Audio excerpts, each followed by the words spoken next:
ఒక మైనర్ అమ్మాయి తన కన్సెంట్తో అంటే తన ఇష్టంగా ఒక అబ్బాయితో సెక్సువల్ రిలేషన్షిప్ పెట్టుకొని ఉంటే అది రేప్ కిందకు వస్తుందా? ఎందుకు ఈ క్వశ్చన్ అడుగుతున్నానంటే రీసెంట్గా ఢిల్లీ హైకోర్టులో ఇలాంటి కేసే ఫైల్ అయింది. అదేంటిది, దాని స్టోరీ ఏంటి, ఇది చాలామంది తెలుసుకోవాల్సింది. ఎందుకంటే చాలామంది యంగ్ స్టేజ్లోనే ప్రేమించుకుంటున్నారు.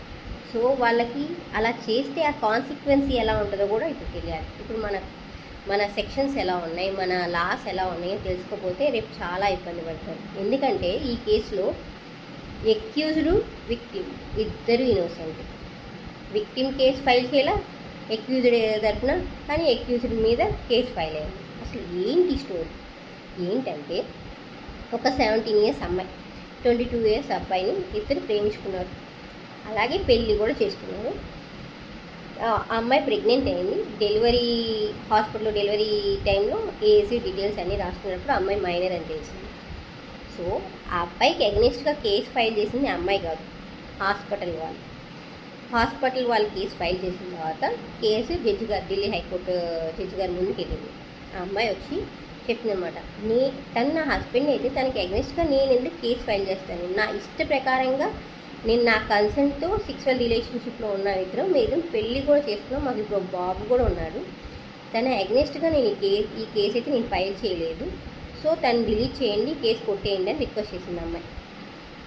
అయితే జడ్జి గారికి అర్థమైంది ఏంటంటే, వీళ్ళిద్దరూ ఇష్టపడి ప్రేమించుకొని పెళ్లి చేసుకున్నారు. కానీ లా ప్రకారం 18 years బిలో అమ్మాయి కన్సెంట్ ఇచ్చినా అది వ్యాలిడ్ కాదు, అది క్రైమ్ కిందకే వస్తుంది.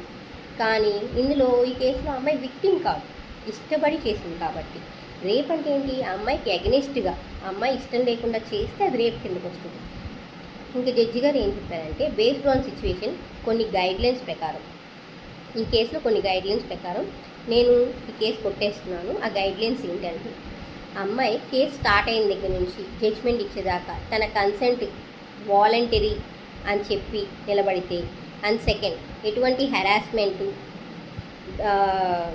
అబ్యూజ్ జరగకుండా ఉంటే, అండ్ థర్డ్ ఇద్దరు ఏజ్ గ్యాప్ అంటే 18 yearsకి దగ్గరలో ఉంది అమ్మాయి మైనర్ నుంచి మేజర్ అవడానికి. ఆ ఏజ్ గ్యాప్ చూసి తనకి ఆల్రెడీ బేబీ ఉన్నారా లేదా అని చూసి, ఇవన్నీ చూసిన గైడ్లైన్స్ బేస్ ప్రకారం ఈ కేసు కొట్టేశారు. ఎందుకంటే ఈ కేసులో అమ్మాయి విక్టిమ్ కాదు, ఆ అబ్బాయి అక్యూజ్డ్ కాదు.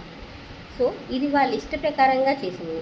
సో ఇదే గైడ్లైన్స్ అన్ని కేసులో ఫాలో అవ్వాలని లేదు, బేస్డ్ ఆన్ సిచ్యువేషన్ దాన్ని బేస్ చేసుకొని జడ్జిమెంట్ ఇవ్వాలని ఢిల్లీ హైకోర్టు చెప్పింది. సో ఏంటంటే ఈ కేసులో